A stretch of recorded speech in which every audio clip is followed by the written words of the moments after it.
Sir actually ये question था मेरा कि आजकल जो ये चंद्रयान 3 के बारे में काफ़ी कुछ सुनने को मिल रहा है। बिल्कुल। तो क्या आप इसको थोड़ा-सा ब्रीफली में बताएँगे कि एक्चुअली ये है क्या? ये मिशन क्या है? देखो, इस चीज़ को स्टार्ट करने से पहले मैं एक लाइन बोलूँगा। लाइन ये है कि जीतने का मज़ा तभी आता है जब आपके हार के चर्चे हो रहे हों।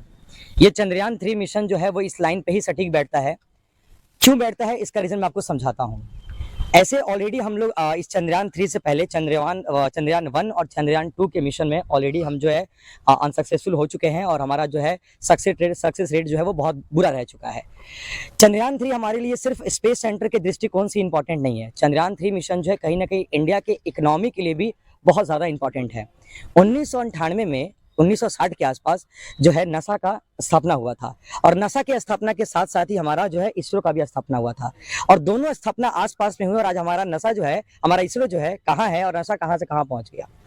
नासा 10 साल के बाद, 58 के 10 साल के बाद ही जो है अपना पहला रॉकेट लॉन्च किया और उसमें उसने व्यक्ति तक, इंसान तक को भेज दिया था। उसमें 2 इंसान गए थे, आपके नील आर्मस्ट्रांग और बज एल्ड्रिन जो थे, वो 2 इंसान पहली बार के लॉन्च में ही पहुंच गए थे और 10 साल के अंदर में ही। और आज हमारा देखो आप 1960 से लेके आज 2023 चल रहा है और आज भी हमारा एक भी स्पेस प्रोग्राम जो है चंद्रयान का वो ढंग से सक्सेसफुल नहीं हो पाया। 2008 में जब हमने अटेम्प्ट करा था तो उसमें भी हार्ड हिटिंग की वजह से हमारा जो है वहाँ रॉकेट जो था वह जाने से पहले ही डिस्ट्रॉय हो गया और जो बचा भी वो जो था आपको नासा ने क्रेडिट ले लिया कि भाई हमारे वजह से जो भी हुआ सो हुआ, तो वो तो हमारा अनसक्सेसफुल रहा।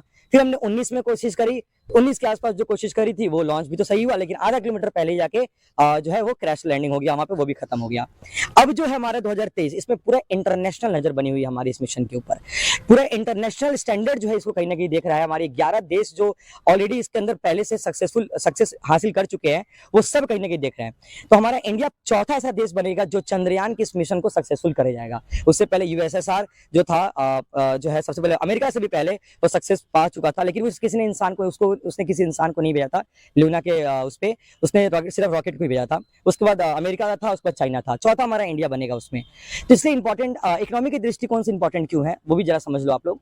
देखो होता क्या है ना कि चांद की जो लेयर है, जो साउथ हमारा पोल एक्सिस है, वो पहला ऐसा हमारा देश ऐसा जो है इंडिया ऐसा कंट्री बनेगा जो साउथ वाले साइड पर लैंड करेगा। अब तक उस साइड पे कोई लैंड नहीं करा है क्योंकि वो एक ऐसा साइड है चांद का जहां पे अरबों सालों से ना सनलाइट नहीं पहुंचा है और 41% हिस्सा जो हमारा चांद का वो अभी भी जो है धरती के जो है बहुत दूर है, धरती से बहुत दूर इन द सेंस की धरती के सामने नहीं है, क्योंकि चांद का पूरा हिस्सा धरती के साथ नहीं है, वो हिस्सा बहुत पीछे साइड में आता है और वो अरबों साल से वहां सनलाइट नहीं पहुंचाती। तो हमारे लिए बहुत इंपॉर्टेंट है वहां के माइक्रोस्कोपिक पार्टिकल्स को, वहां सॉइल के पार्टिकल्स को, वहां वाटर के पार्टिकल्स को, वहां केमिकल को, वहां पे आपके जितने भी इलेक्ट्रोस्पेक्ट्रोस्कोपिक टेक्निक्स है वहां से उनके सारे टेक्निक्स को, रिसोर्सेज को पता करना, मिनरल्स को पता करना हमारे लिए बहुत ज्यादा इंपॉर्टेंट है।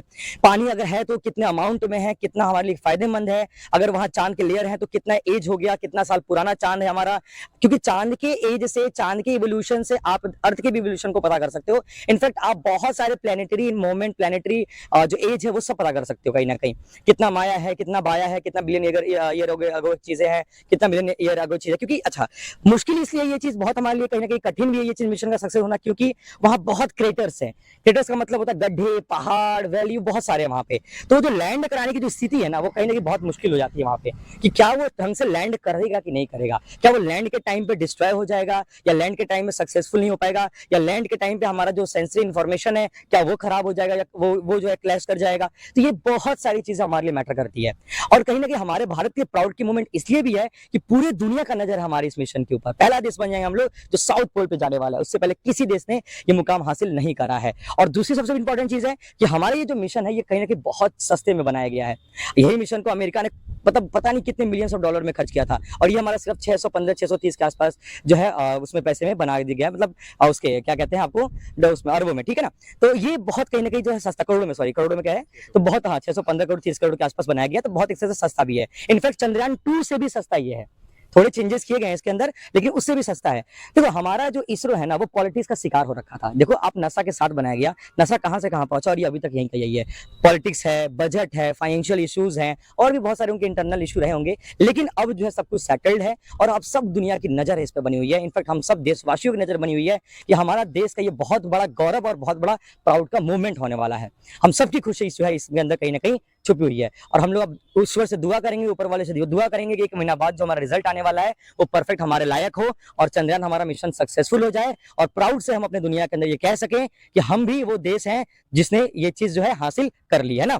और सबसे इंपॉर्टेंट चीज है, इस चीज के होने के बाद हमारा जो है इंटरनेशनल ऑफर आने स्टार्ट हो जाएंगे, बाहर के स्पेस सेंटर हमसे कोलैबोरेट करना स्टार्ट करेंगे, हमारी फाइनेंशियल स्थिति सुधर जाएगी, हमारा साइंस डेवलप होगा, साइंस का इंफ्रास्ट्रक्चर डेवलप होगा, हमारे यहाँ के बच्चे और इंटरेस्टिंगली इस पर पार्टिसिपेट करेंगे, साइंटिफिक वर्ल्ड में उनकी जो है कहीं ना कहीं बहुत जल्दी भागीदारी हो जाएगी। ये बहुत बड़ी चीज है हमारे लिए। तो ये मोमेंट का हम सबको इंतजार है और हम बहुत प्राउडली इस चीज को कह सकते हैं पूरे विश्व के सामने कि हमने ये चीज करके दिखाया। तो इसी के साथ मेरे हिसाब से एक बार साहब बोलो, भारत माता की जय। जय हिंद, जय भारत। बहुत बहुत धन्यवाद।